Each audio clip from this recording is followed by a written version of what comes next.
Another test of liquidity is the receivables turnover. This is also an activity or efficiency ratio because it reflects the efficiency of the entity's credit collection policies. Receivables turnover measures the number of times on average receivables are collected during the period. From this, we can say that the higher this ratio is, the better. But then again, to be really meaningful, this ratio should also be compared with that of other firms in the same industry.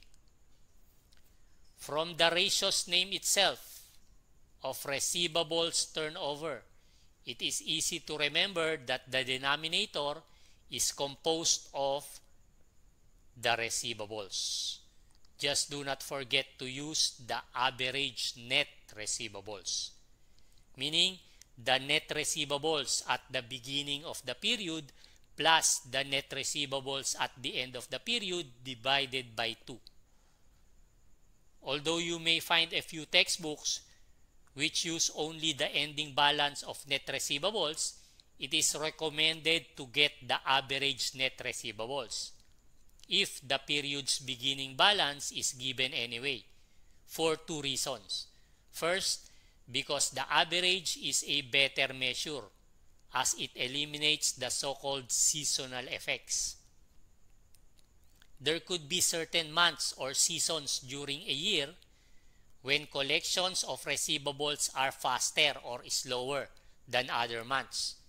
And so, to remove those seasonal effects, the average net receivables should be used. Actually, if the figures are available anyway, it would be much better to use the year's monthly or quarterly balances to compute for the average.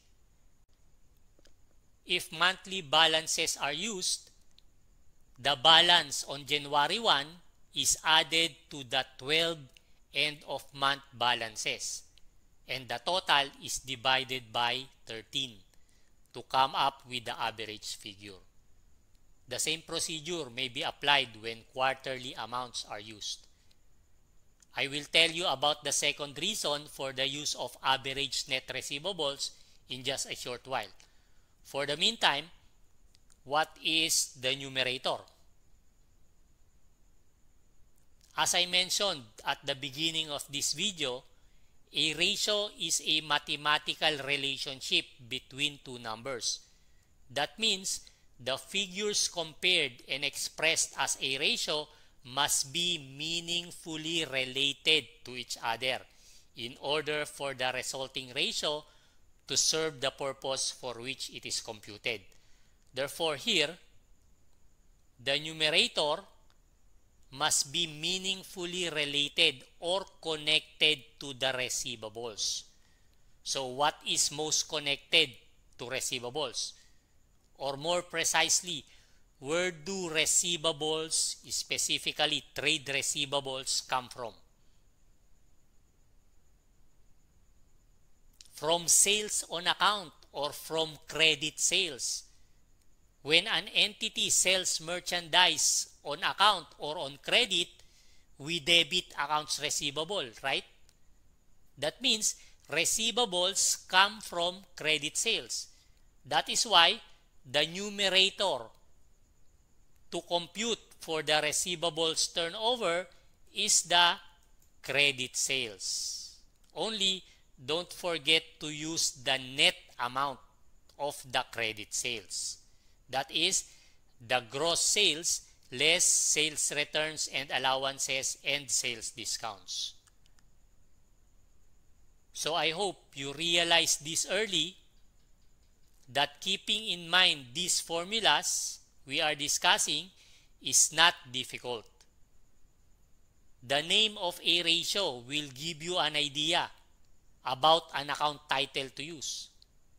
As a matter of fact, the account title may be in the name of the ratio itself. Like in this case, receivables turnover. Receivables must be the denominator. Only use average net receivables. Then, for the other account needed in the formula, just think of what is very closely and meaningfully related to the other. In this case, net credit sales, because trade receivables result from net credit sales. As I usually emphasize to my students, accounting is not a matter of memorization. You will not be able to memorize everything there is to learn. And even if you are able to memorize some, it is very likely that you will soon easily forget and not recall what you memorized if you do not understand the concept or idea behind it. To succeed in accounting and even in other courses and subjects, you must understand the logic behind a topic. Let's say you have just read an accounting treatment or standard. The right approach is to ask yourself first, why is that the accounting treatment or procedure? What's the logic? What's the point? What's the sense?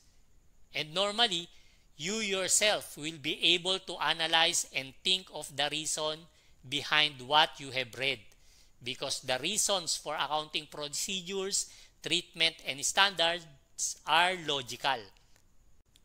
And if you realize the logic behind a particular lesson, you will be able to very easily keep it in mind and recall later when needed. Now, let me discuss the second reason for the use of average net receivables rather than the ending net receivables. Notice that the numerator in our formula for receivables turnover is net credit sales, which can be found in the income statement. Income statement data are for a period of time. Remember, when we prepare an income statement, the date must be for a period of time, like for the year ended December 31, 2022, or for the month ended June 30, 2023.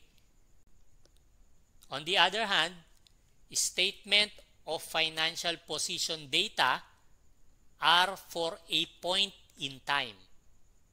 Recall that when we prepare a statement of financial position, the date is for a point in time or as of a given date, like December 31, 2022 or June 30, 2023, not for a certain year ended or for the month ended. So again, income statement data are for a period of time, while statement of financial position data are for a point in time. Therefore, when statement of financial position data like receivables are connected or related to income statement data like net credit sales, the statement of financial position data should be average in order to be representative of the entire accounting period. Using this formula now, let's determine Elizabeth's receivables turnover for 2022. The net sales figure is in the income statement, 12,120,000. Due to lack of information regarding how much of this amount is cash sales or credit sales, we may simply use this net sales figure. In short, we may assume that this entire amount is net credit sales. The net receivables of the entity amount to 750,000 pesos at the beginning of 2022.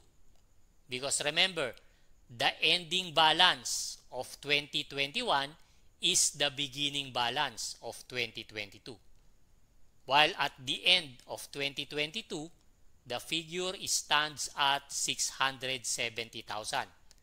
The average net receivables, therefore, is 750,000 plus 670,000, then divided by 2.